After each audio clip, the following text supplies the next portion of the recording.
आजादी के 75 साल के 75 कहानियों में आज आपको बताएंगे उस वीर क्रांतिकारी के बारे में जिसे अंग्रेजों ने तड़पा तड़पा कर मार डाला। यह कहानी है वीर क्रांतिकारी सूर्यसेन की, जो कि पेशे से गणित के टीचर रह चुके थे। सूर्यसेन का जन्म 22 मार्च 1894 को चटगांव में हुआ था। चटगांव पहले बंगाल में एक जगह थी, अब बांग्लादेश में है।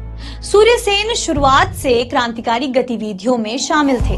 जब वे ग्रेजुएशन कर रहे थे तब से ही इलाके के सबसे बड़े क्रांतिकारी संगठन युगांतर समूह के मेंबर बन गए थे।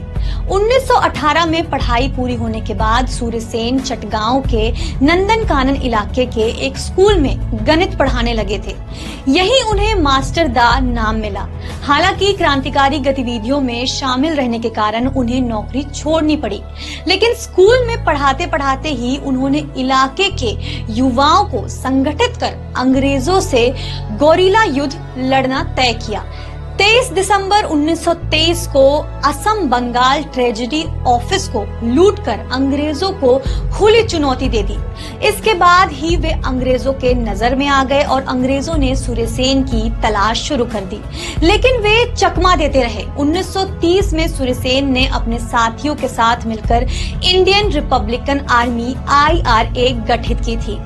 18 अप्रैल 1930 को सूर्यसेन के नेतृत्व में दर्जनों क्रांतिकारियों ने चटगांव को अंग्रेजी हुकूमत के शासन के दायरे से बाहर कर दिया और चटगांव में भारतीय झंडा लहरा दिया।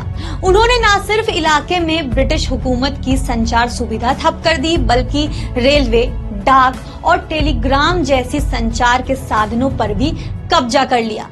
हालांकि उन्हें बंदूक तो मिली, लेकिन गोलियां नहीं मिल सकी। 1930 से 1932 के बीच 22 अंग्रेज अधिकारी और उनके लगभग 220 सहायकों की हत्या की गई। इन सब के लिए सूर्यसेन की बनाई IRA को जिम्मेदार माना जाता है। चटगांव पर कब्जे और यूरोपियन क्लब पर हमले के बाद अंग्रेज सूर्यसेन के पीछे पड़ गए। अंग्रेजों ने सूर्यसेन पर इनाम का ऐलान कर दिया। उन्होंने सूर्यसेन और उनके 6 साथियों को पकड़वाने वाले को 10,000 रुपए का इनाम देने का ऐलान कर दिया। सूर्यसेन के साथी ने ही गद्दारी कर अंग्रेजों को उनका पता बता दिया। 16 फरवरी 1933 को ब्रिटिश पुलिस ने उन्हें गिरफ्तार कर लिया और गिरफ्तारी के बाद अंग्रेजों ने उन पर कई अत्याचार किए। उनके जबड़े को तोड़ दिया गया, हाथों के नाखून खींच लिए गए। 12 जनवरी 1932 को चटगांव सेंट्रल जेल में उनके साथी तारकेश्वर के साथ सूर्यसेन को फांसी की सजा दे दी गई। लेकिन इंसानियत के हद तब पार हुई जब मास्टर साहब को बेहोशी में ही फांसी दे दी गई और उनकी मृत शरीर को लोहे के बक्से में बंद कर बंगाल की खाड़ी में फेंक दिया गया। मरते दम तक उन्होंने बस आजादी का सपना देखा। फांसी चढ़ने के एक दिन पहले अपने मित्र को लिखे खत में उन्होंने आजादी के आंदोलन को और तेज करने की अपील की थी। उन्होंने लिखा था कि वह अपने पीछे आजादी का सपना छोड़ जा रहे हैं। ऐसे वीरों को मेरा नमन है।